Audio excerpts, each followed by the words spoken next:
Versailles, France, July 14, 1789. The air was not yet heavy with the scent of blood and smoke. Instead, it was sweet with dew, perfumed with roses, and laced with silence. Before the world burned, it sighed. Camille de Villiers walked alone in the gardens, her steps quiet on the gravel paths.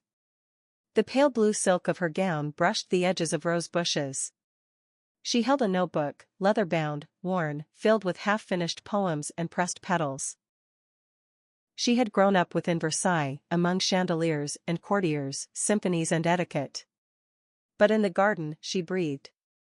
Here, alone, she could forget the rules and remember she was a soul before she was a name. From the hedges emerged a quiet figure, young, lean, clothed in simple linen. His hands were dirty from work. He was Lucien Moreau, the gardener's second son. They had never spoken. But for weeks, they had passed one another in morning rituals of glances and polite silence. This time, Camille paused. Lucien straightened, nodding respectfully. "Good morning, mademoiselle." "Do the roses speak to you too?" she asked. Lucien hesitated, caught off guard by the question. "I believe they do," he said finally. "But they whisper." Camille smiled. "They've been whispering to me about you." And so it began, not with thunder, but with a petal's fall.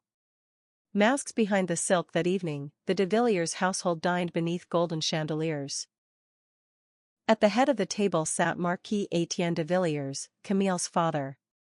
He was stern, calculated, and powerful, a man loyal to the king not out of love but leverage. Camille's mother, Madeleine, sat across from her husband in silence. Years ago, she had been a fiery woman, but Versailles had taught her to fold herself into stillness. "There is unrest in Paris," the Marquis said, cutting into venison. "There is hunger in Paris," Camille replied. Her father looked up sharply. "Do not romanticize rabble, Camille." Camille set her fork down. "What if they aren't rabble? What if they're right?" Etienne leaned forward. "They would string us from the rafters if given the chance." Her mother spoke softly. "Then perhaps we should stop building rafters." Etienne stood suddenly. "Enough." Later that night, Madeleine entered Camille's room. She took her daughter's hand, something she hadn't done since Camille was a child. "Once, I loved someone who wasn't your father," she said. "He painted light. Your father painted over him." Camille was silent. Her mother kissed her forehead. "If you find light, run with it. Don't let Versailles dim it." Chapter 3, The Whisper in the Wind. Lucien watched the Bastille from a distance that afternoon. The streets were crowded, louder than usual, restless. He met his older brother Benoit in a candlelit cellar below Saint Antoine. Benoit was part of the underground, distributing pamphlets, hiding fugitives. "We're close," Benoit said. "Tomorrow, perhaps. The people are ready." Lucien frowned. "Camille, she's not like them." "She's exactly like them, Lucien. She just hasn't decided what side of the gates she stands on." Lucien nodded slowly. "She said something about walls. That maybe they're not to protect, but to break." Benoit smiled grimly. "Then maybe she's already crossing." The next morning, Camille walked again through the gardens. This time, she carried no notebook. Lucien was there, standing beside the fountain. "I dreamt of fire," she told him. "But the fire didn't destroy me. It freed me." Lucien looked into her eyes. "Then burn, Camille. Burn everything that cages you." Their hands brushed. The sun rose behind them. And somewhere in Paris, the first stone hit the gates of the Bastille. A kingdom of ash that evening, as the sun dipped into the golden haze of dusk, Paris quaked. Crowds gathered near the Bastille, their chants growing louder with each heartbeat. The fear of kings was being replaced by the fire of men. Camille, confined within the mirrored halls of Versailles, heard nothing of it, yet. In her chamber, she held a sealed letter, recently slipped under her door by a servant. There was no signature, but she recognized the handwriting. Lucien. It read, "The walls are cracking. If you still believe in fire, meet me at the fountain at first light." Her fingers trembled. The pulse in her throat beat harder. She looked to her window. The stars blinked faintly behind the velvet sky. Elsewhere, Marquis Etienne de Villiers spoke in hushed tones with a shadowy visitor. Documents changed hands. A list, names. Camille's stomach clenched when she overheard part of their conversation. They will all be detained before the week's end. The boy Moreau, too. She stepped backward, a board creaked beneath her slipper. Etienne opened the door to find her standing there. His face turned cold. "Back to your room, Camille." She didn't speak. Her father closed the door softly behind her, but the weight of it echoed like thunder. That night, Camille packed a satchel. She took her mother's locket, her notebook, and a single white rose from the garden. As midnight rang, she stepped out through the servants' gate. The air smelled not of perfume, but of gunpowder. And Versailles. Versailles felt as though it were already a ruin. The storm beneath the stones Paris had awakened like a lion roused from slumber. On the morning of July 14th, thousands surged through the streets like a living river. Bread was gone. Coin meant little. Blood had value. Lucien Moreau stood at the edge of the Bastille courtyard, flanked by his brother Benoit and several other revolutionaries. He had not slept. He had not eaten. But he had purpose. Camille never came to the fountain.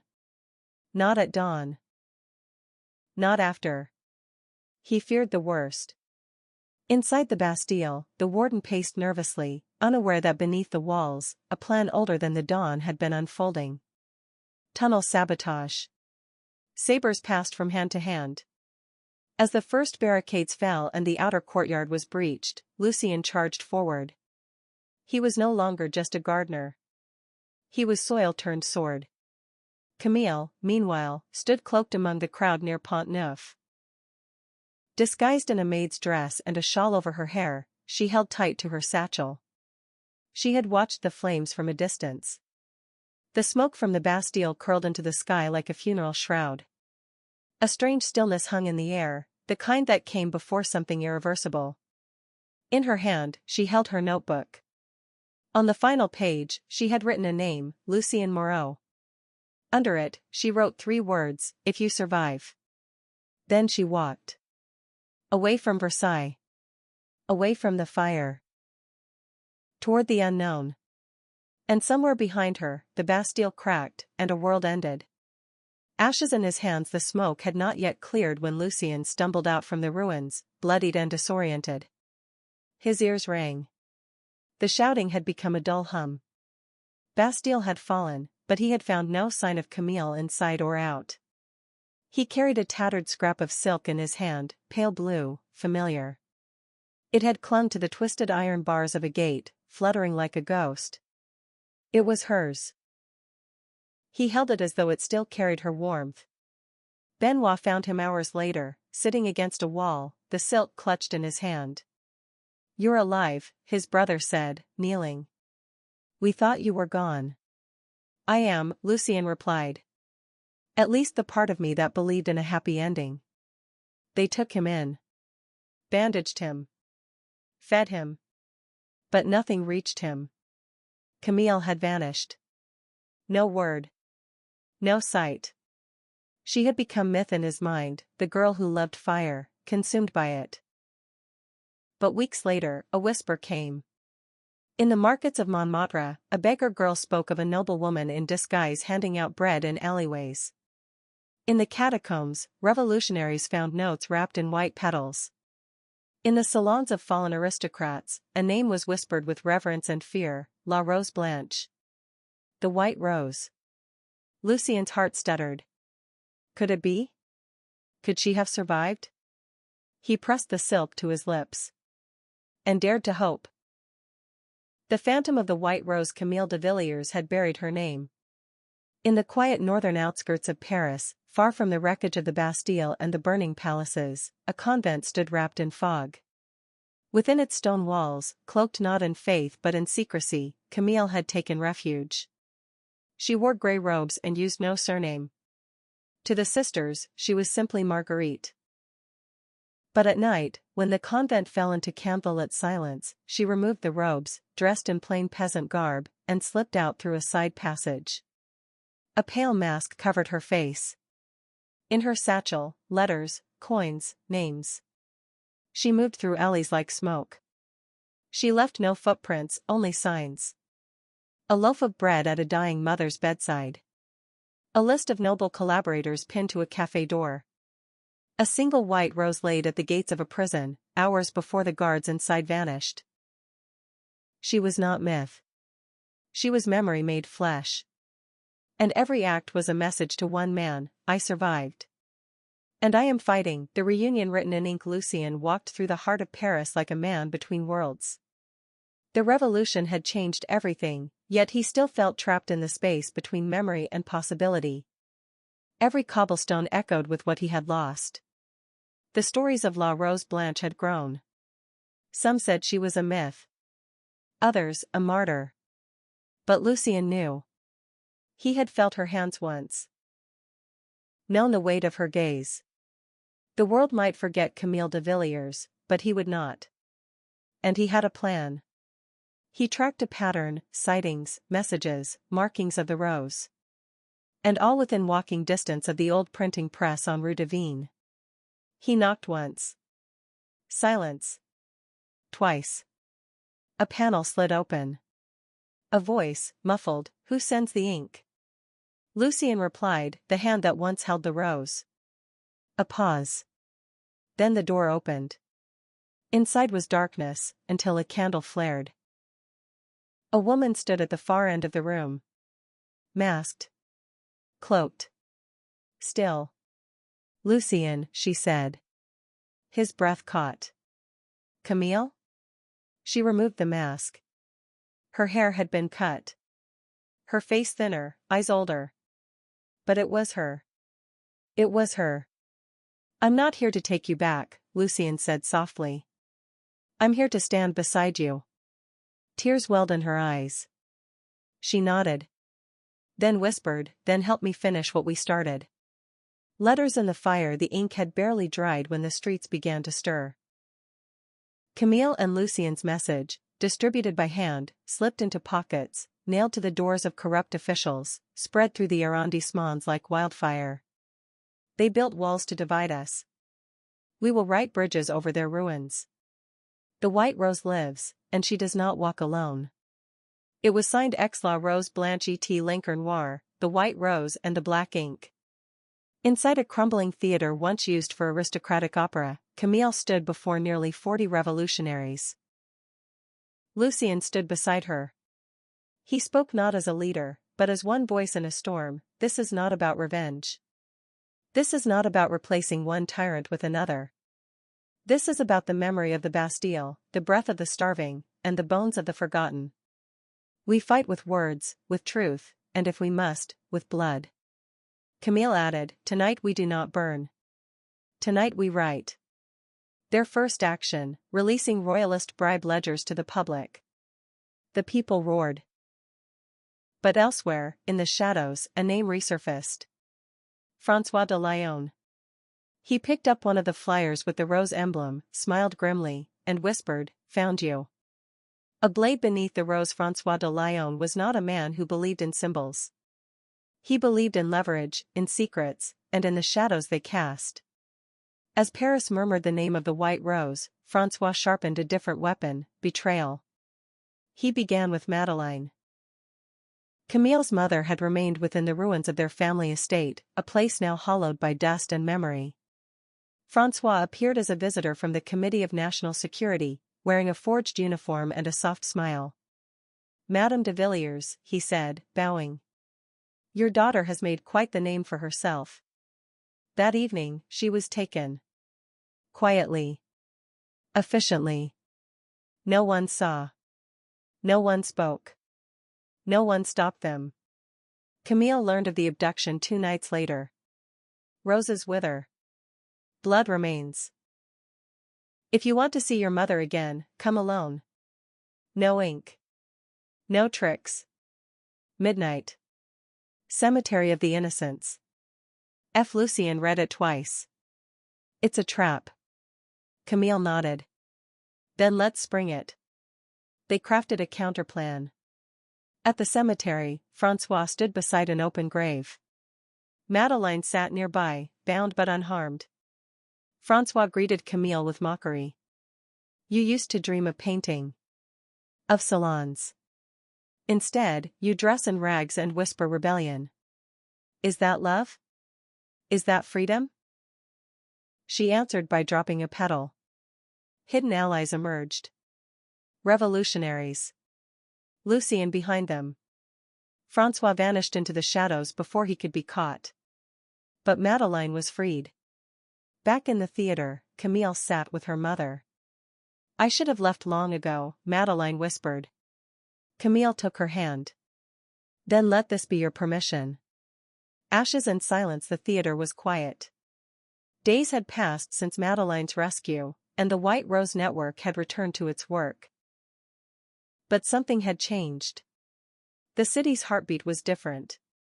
Heavier. That night, tragedy struck. Marianne, one of their own, was found murdered in the Seine. Her wrists were bound with silk ribbon. A white rose had been pinned to her dress. But not their symbol, a mockery of it. Francois' calling card. Camille refused to speak for a full day. When she did, her words chilled the air. From this moment forward, we write in red. She and Lucien led the funeral themselves. Marianne was buried in the theater's garden. Lucien pressed his hand to the soil. She believed in the story. Let's make it worthy of her. Camille wrote a manifesto. They think we are flowers. Delicate. Wilting. But they forget, some roots break stone. Some petals conceal thorns. Francois read it. And for the first time in months, he did not smile. A shadow among the roots. The morning after Marianne's funeral, Lucien awoke to a knock. Not the coded rhythm of the White Rose Network. Just 3 steady knocks. Outside, an envelope. Weighted by a black stone. Inside, if the root is cut, the rose dies. And beneath it, LM. Someone had betrayed them. Camille set a trap, a false mission shared with only 5 people. The rendezvous was ambushed. Empty. Except for Francois' men. Camille tracked the leak, Mathilde. She caught her. Why? They have my brother, Mathilde wept. Francois promised he'd be safe. Camille stared cold. You traded 10 lives for 1. They let her live, but exiled her from the city. That night, Camille stood in the garden. Lucien joined her. She was just a girl. So was I, Camille whispered. When they took everything. The Garden of Smoke. Camille had always believed the garden behind the theater would be her sanctuary. It had grown from ashes, the same as the movement. Roses of every color now climbed the broken stone walls, weaving between cracks like promises. The garden was their heart. Which made it the perfect target. Francois knew where they were. He struck not with soldiers, but with fire. The first explosion shattered the western wall. Flames erupted through the stage. Old curtains ignited like parchment. Screams filled the air. Camille led 5 children through the garden gate before the second blast hit. Lucien dragged a wounded ally from the dressing room. Benoit held the eastern exit until smoke overtook him. By dawn, the theater was gone. Only the rosebushes remained, smoldering, but standing. They counted the missing, 7. Including Benoit. Lucien sank to his knees. He was my brother. Camille knelt beside him. He was all our brother. Camille turned to those who remained. We write again. From the roots. The ink that would not dry. Camille did not sleep after the fire. But she sat beneath a scorched archway in the garden, writing by candlelight. Her fingers shook, her lungs caught embers from the smoke. But the quill moved. She wrote a declaration. Not of war, of permanence. They struck our home, but not our hope. They buried our voices, but not our words. Lucien read it. Then neither am I. In the days that followed, the white rose went silent. Not out of fear, but to listen. Paris responded. Shopkeepers left roses on doorsteps. Children drew petals on alley walls. Even the assembly paused when Camille's message reached them. François was losing. He received a letter. You can burn the page, but not the story. He clenched his fists. Camille gathered the survivors. We don't need walls. Or banners. We need only this, our words. And so they began again. Where stone meets flame they met beneath the catacombs. Camille, Lucien, and the scattered remains of the white rose stood in a vast chamber carved from centuries of bone and dust. The underground tunnels of Paris were endless, forgotten by most. But to Camille, they were freedom.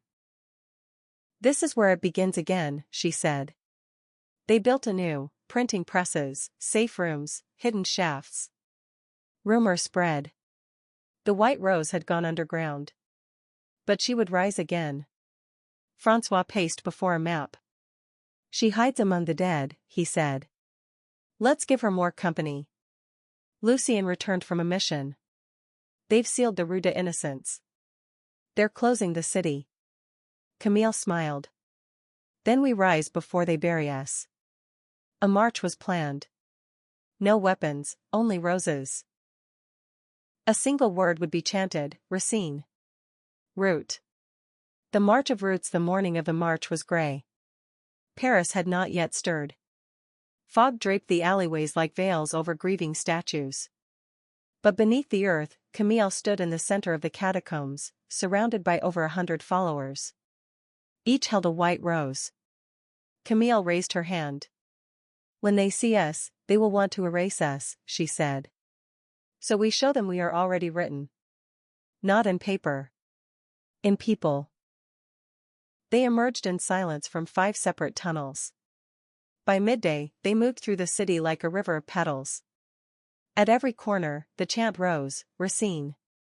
Racine. Root. People joined them. Bakers. Seamstresses. Veterans. Children.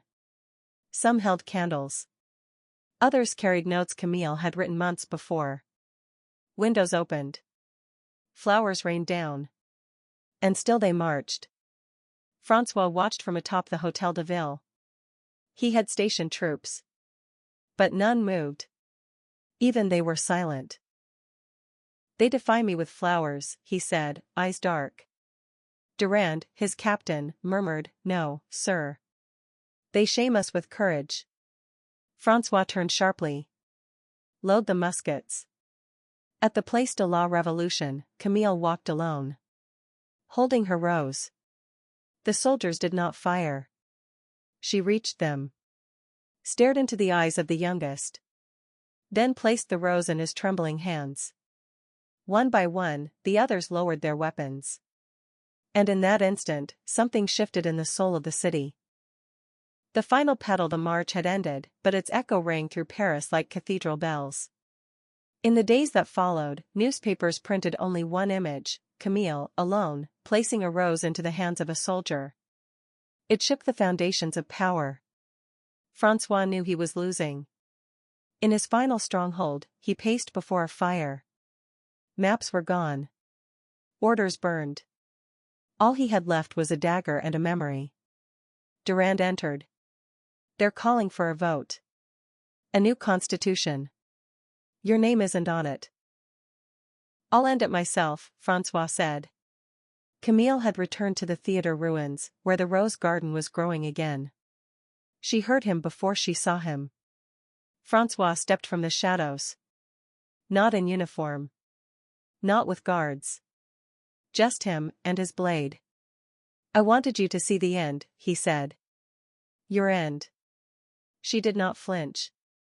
He lunged. A shot rang out. François collapsed. Lucien stood behind him, pistol in hand. Francois bled with a smile that never reached his eyes. "You could have stood beside us," Camille whispered. "I was never meant to follow flowers," he rasped. He died. That evening, Camille wrote, "We built no statues. We named no kings. But we planted something deeper. And it will grow." She signed it with a rose. And laid down her pen. Letters to the living years passed. The revolution ended. A republic was born. The city changed. But one name remained, spoken in hush and reverence, the white rose. In the garden behind the rebuilt Théâtre de l'Espoir, a single white rose bush bloomed every spring. No one knew who tended it. Except one. Etienne Moreau, son of Camille and Lucien, stood in the garden, now a young man of 20. He opened a chest his mother had left behind after her passing. Inside, hundreds of pages. Not a journal. A memoir. Titled simply, Ashes of Versailles. On the first page, "To those who inherit our silence, let your voice be louder, your ink darker, your roots deeper." Etienne sat in the garden, notebook in his lap. And began to write. Because some stories don't end. They are planted.